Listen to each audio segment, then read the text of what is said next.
পশ্চিমা দেশকে মায়াদয়াহীন ভাবতে আমরা খুব পছন্দ করি। বাংলাদেশে যারা আছে, এবং সত্যি কথা বলতে আমার ভিতরেও কিছুটা ধারণা ছিল, মনে হয় পশ্চিমা দেশে কোনো মায়াদয়া নাই। দেখেন, আমি এখন যে জায়গাটায় আসছি এটা হলো একটা কবর। এই যে দেখতেছেন, এগুলো সব কবর। এবং জার্মানির যতগুলো কবর আছে, আপনি যতগুলো কবরই যান না কেন, দেখবেন হলো খুব সাজানো গোছানো।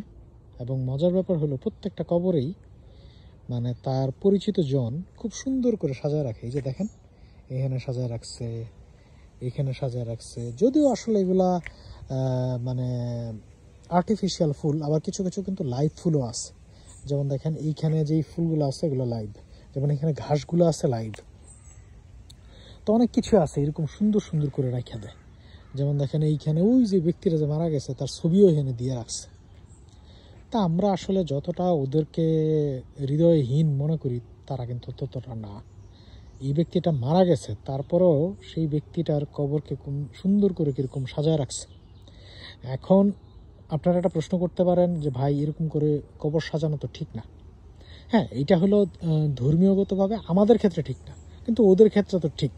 ওরা সেই জন্য সুন্দর করে দেখেন এখানে কত সুন্দর করে সাজায় রাখছে, এবং সুন্দর করে দেখেন এখানে ঘাসগুলো কাটছে, এগুলো কিন্তু অরিজিনাল গাছ।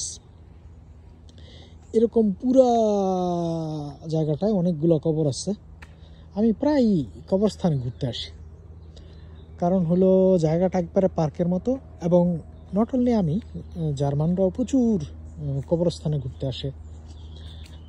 মোটামুটি সে আয়শা এইখানে একটু কাজকর্ম করে, ইয়ার কি যেন তার প্রিয়জনের কবরটা মোটামুটি সুন্দর করে নিংড়ায় দেয়, তারপরে ওইখানে কিছু ফুল টুল রেখে দেয়।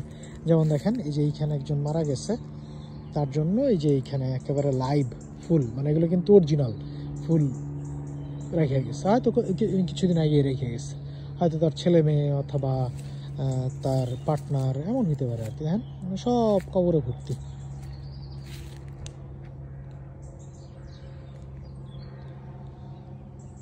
তো এই জায়গাগুলো মোটামুটি সুন্দর এবং দেখতেও ভালো লাগে, খারাপ লাগে না। আমাদের বাংলাদেশে অনেক কিছু অনেক ভালো, কিন্তু আমাদের বাংলাদেশ একটা ক্ষেত্রে পিছিয়ে গেছে। সেটা হলো যে পরিষ্কার পরিচ্ছন্ন থাকতে যে হয়, বা আমাদের বাংলাদেশের মানুষ যেহেতু বেশিরভাগই মুসলমান, তারা তো বলে যে পরিষ্কার পরিচ্ছন্নতাই মানার অঙ্গ। আমাদের এত বড় একটা কথা বলে দিছে, তাহলে আমরা যে কেন পরিষ্কার পরিচ্ছন্ন থাকি না, সেটাই আসলে আমার একটা বড় প্রশ্ন। আমাদের এই জায়গাটা একটু ব্যাপক কাজ করতে হবে, পরিষ্কার পরিচ্ছন্ন সাজানো গোছানো রাখাটা। আমরা পশ্চিমা দেশের অনেক খারাপ কিছু না নিলাম, সমস্যা কি, কিন্তু ভালো যেই জিনিসটা সেই জিনিসটা তো আমরা নিতে পারি।